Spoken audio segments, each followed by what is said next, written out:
Bibisitahin namin yung tanim ng bahay kubo. Kung nandito sila lahat. Kahit munti. Sige nga, kung may luya ba? Sa ano? Sa bahay kubo? Ay, yan pala yung tsura ng luya. Di ba nga sabi ko sa'yo yung bigay ni tita ay auntie sa ano? Ay, Parang po yung bahay kubo kahit konti. Sigarilyas. Ano yung sigarilyas? Patingin nga. Saan? Ayun, yun. Ako nga din, hindi ko pa nakita. Ano ba ang pinakauna talaga? Singkamas. Parang snowfish eh, di ba? Snoopis ba?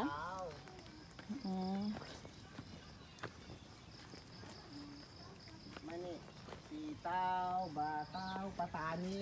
Ang patani. Bataw ba to? Ito yung ano, yung Asan yung beans. sigarilyas? Ayan o, dito ang mubo. Hindi, ito yata siya. Snoopis nga. Alam ko yung sigarilyas eh, kasi meron kami doon. Oh, okay. Ayan patani. Patani. Yan, mani. Patani. Para makamukha lang ata ang patani. Tsaka na ito. Oo nga. Ganun ko lang yung medyas ko. Kundol. Asan? Ayan, kundol. Yun nga, gusto ko hanapin. Kundol, ganyan ba yung tsura ng kundol? Ito yata ma yung sinasabi nating upo. Ah, oo, kundol yun. Oo. Ayun oh. Ay, hindi. Ano yun? Ayun nga. Ayun nga. Kundol nga siya. Ang galing. Oh, thank you, Bahay Kubo. Kundol pala yun.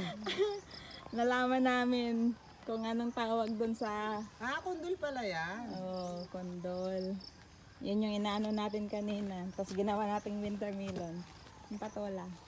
Ay, patulag, alam ko na yun. Oo. Yung kundol lang hindi ko alam ano ito. Wow, may loves, may buko. May kasama pa ang buko sa Bahay Kubo. Buko Libre sa Bahay yata Kubo. eh.